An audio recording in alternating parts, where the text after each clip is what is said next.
यो लास्ट क्लासमा चलाउनुको हाम्रो एउटा के थियो भने एउटा बाध्यता पनि भयो कि यो धेरै तपाईँको बाध्य पनि यो त हुनुपर्ने थियो, तर अब केही कमी कमजोरी प्राविधिक कारणले गर्दाखेरि हामी लास्ट क्लासमा गर्न सक्यौँ।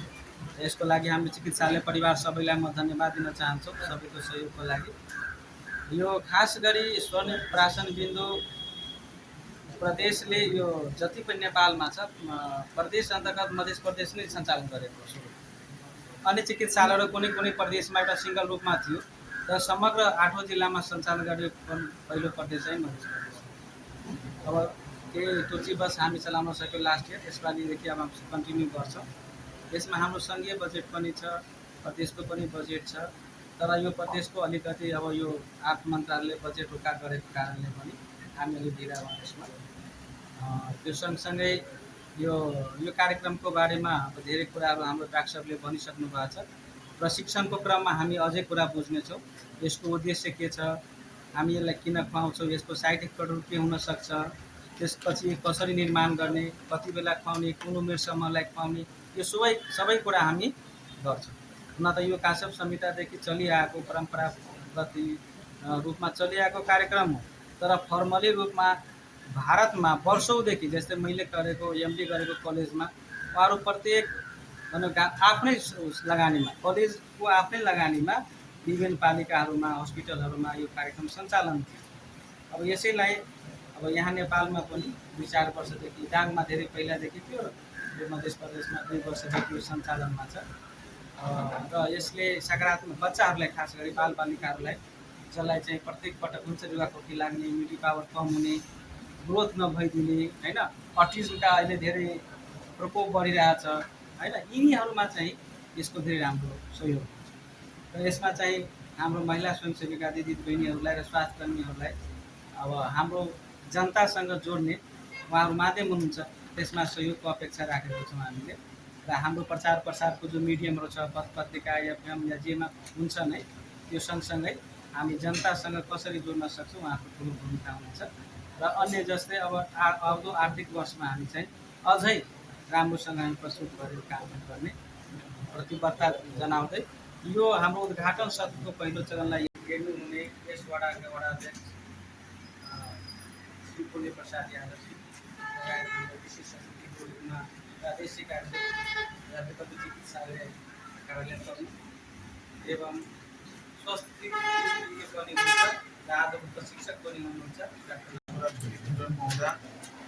जन्मिने बित्तिकै सबभन्दा पहिला चाहिँ कसीमा चाहिँ सुनलाई घसेर चटाउने हुन्थ्यो र त्यस पछाडि मात्रै अन्य कुराहरू दुध खुवाउने केही चिजहरू हुन्थ्यो र त्यो ठुलो लेभलमा हुन्थ्यो मात्रै। अलिकति सुन भन्ने चिज महँगो हुने अब सबैको मुखमा थिएन, तर यसको प्रभाव चाहिँ धेरै राम्रो हुन्थ्यो। प्रभाव के हुन्थ्यो भने बहुपक्षीय प्रभाव। त्यतिखेर त यो इम्युनाइजेसन थिएन, त्यतिखेर भ्याक्सिनेसन थिएन, विभिन्न चिजको खोप लाउने केही गर्ने थिएन। यही नै थियो त्यतिखेरको इम्युनाइजेसन भनौँ या खोप कार्यक्रम भनौँ, यही स्वर्ण प्राशन नै थियो।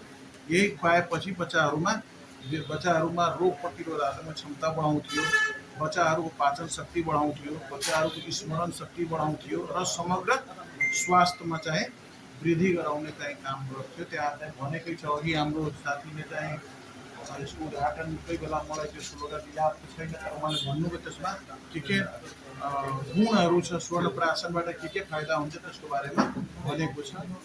र यो हामी हरेक यो लगभग मध्य प्रदेश सरकारबाट यो 3 वर्षदेखि यो प्रोग्राम चलिराखेको छ। अहिले बिस्तारै सङ्घीय सरकारले पनि त्यसमा बजेट राखिराखेको छ र हामी 3 वर्षदेखि यसलाई चलाइरहेको छु र अहिलेसम्म राम्रै प्रभाव छ। पुरै जिल्लाभरिलाई त हामी कभर गर्न सकेको छैन, तर पालिकाका 2-4 जतिवटा वार्ड हुन्छ, किनकि बजेट न्यूनतम नभनौँ, हाम्रो हिसाबले जुन आएको छ त्यो जिल्लाभरिलाई कभर गर्न सक्दैन, तर चाहिँ जहाँ गरेको छु त्यो राम्रै प्रभाव त्यसको परेको छ। यसलाई के गरिन्छ भने प्रायः जसो हरेक महिनामा जो अलिकति धर्मसँग सम्बन्धित हुनुहुन्छ, नक्षत्र ग्रहको बारेमा बुझ्नुहुन्छ भने हरेक दिन एउटा नक्षत्र हुन्छ, 28वटा हुन्छ, हरेक दिन एउटा नक्षत्र हुन्छ जसमा पुष्य नक्षत्र भन्छ भनिन्छ। यसलाई त्यो दिन चाहिँ खुवाउँदा त्यो स्वर्ण जुन हुन्छ स्वर्ण बिन्दु अथवा स्वर्ण प्राशन त्यसको चाहिँ गुणमा झन् वृद्धि भएर जान्छ। अब यसलाई बनाउँछौँ हामी, पछि चाहिँ सिकाउँछौँ, तर यसमा मुख्य रूपले एउटा घृत हुन्छ, ब्राह्मणी घृत भन्छ, त्यो त्यतिकै स्मरण शक्तिहरू बढाउने काममा युज हुन्छ त्यसको। र त्यसमा स्वर्णको भस्म हुन्छ, त्यो मिसाएर चाहिँ हामी यसलाई एउटा थोपा जस्तो बनाउँछौँ। र यो उमेर समूह अनुसार विभिन्न किसिमको चाहिँ यसको डोज छ, त्यो पछि चाहिँ म जुन गर्छु त्यसमा त्यसमा भन्छौँ भने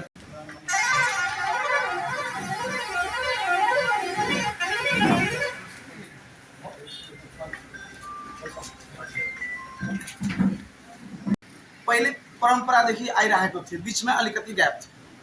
त्यो ग्यापलाई पूर्णता दिनको लागि हाम्रा मध्य प्रदेश सरकारले जुन कार्यक्रम ल्याउनु भएको छ त्यो शान्तपूर्ण धेरै राम्रो कार्यक्रम हो। र यो कार्यक्रम उहाँहरूकै मुखबाट मैले सुनेको, यो पहिलेदेखि उहाँले 2 साल पहिलादेखि नै चलिरहेको थियो, तर यो कार्यालयमा आज फर्स्टचोटि भएको हो। र यो कार्यक्रमलाई यस्तै निरन्तरता दियोस्। र यो कार्यक्रममा जुन आज हामीहरूको जुन अन्तर्क्रिया कार्यक्रम अभिमुखी कार्यक्रम छ त्यो राम्रो होस्। र यसलाई जुन हाम्रो 2 घन्टा या 4 घन्टा कति घन्टा हुन्छ त्यो घन्टामा सबैजनालाई राम्ररी यो सम्बन्धमा, यो स्वर्णबिन्दु सम्बन्धमा तपाईँहरूलाई राम्रोसँग प्रशिक्षण दियोस् भन्ने माता जानकीसँग प्रार्थना गर्दै यो कार्यक्रम सफल होस्। र यो राम्ररी यसलाई सम्पूर्ण समाजमा पालिकामा यो मेसेज आओस् कि यो पनि एउटा पहिले पूर्वकालदेखि आइरहेको जुन कार्यक्रम थियो त्यो अहिले भर्खर फेरि दोहोऱ्याउन थालेछ। हाम्रो मध्य प्रदेश सरकारले यो सार्ने कार्य हो।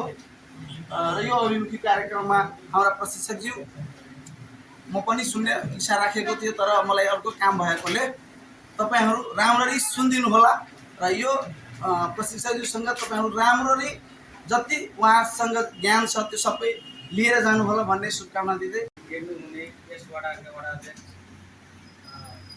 श्री पुण्य प्रसाद यादवजी लगायत हाम्रो विशेष अतिथिको रूपमा प्रादेशिक राज्यपति चिकित्सालय कार्यालय प्रमुख एवं स्वास्थ्य पनि हुनुहुन्छ र आजको प्रशिक्षक पनि हुनुहुन्छ डाक्टर शून्य धेरै दिनदेखि सुनिराखेका थियौँ हामी सबैजना।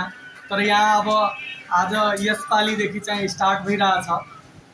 यो चाहिँ स्वर्णबिन्दु प्राशन भनेको हाम्रा पूर्वजहरूले गरेकै कुराहरू छन्, जो हामी यो बिचमा चाहिँ विभिन्न जेनेरेसनले गर्दा चाहिँ हामी बिर्सिसकेका थियौँ। अब त्यही कुरालाई हामी पुनः याद गरिरहेछौँ र त्यसले गर्दा हाम्रा इम्युनिटी, पहिलाका व्यक्तिहरू इम्युनिटीका एकदम धनी हुन्थ्यो, अहिले चाहिँ बिस्तारै घटिरहेछ। त्यसलाई पुनः बढाउनलाई हामी यो योग, आयुर्वेद या स्वर्णबिन्दु या विभिन्न संस्कारको कुराहरू जुन पहिला संस्कार गरिन्थ्यो त्यो संस्कारमा यो संस्कार पनि स्वर्णबिन्दु प्राशन अर्थात् स्वर्ण चटाउने, सोना र मधलाई चटाउने, पहिला जन्म हुने बित्तिकै जात कर्म भनेर एउटा संस्कार हुन्थ्यो, त्यो संस्कारमा चाहिँ यो चटाउने गर्थे। त्यहीलाई हामी निरन्तरता दिने, वास्तविकता के थियो त्यति बेला त त्यसले गर्दा हामीलाई हाम्रो इम्युनिटी सिस्टमलाई चाहिँ बुस्ट गर्थ्यो। त्योलाई चाहिँ हामी फेरि अपनाऊ भने हिसाबले यसमा विभिन्न शोधको साथ अब अहिले चाहिँ स्टार्ट भइरहेछ। त्यसको लागि म यहाँ यो आयुर्वेद का सम्पूर्ण साथी या आयुर्वेदका डॉक्टरहरूलाई म यो कार्यक्रम जुन गरिराख्नु भएको छ हाम्रा यो प्रादेशिक अस्पताल लगायत सम्पूर्णलाई म शुभकामनाको साथ आभार प्रकट गर्न चाहन्छु। किनभने हाम्रा यो अहिले एलोप्याथको बिगबिगीको समयमा हामी चाहिँ आयुर्वेद धेरै सेलाइसकेका थियो।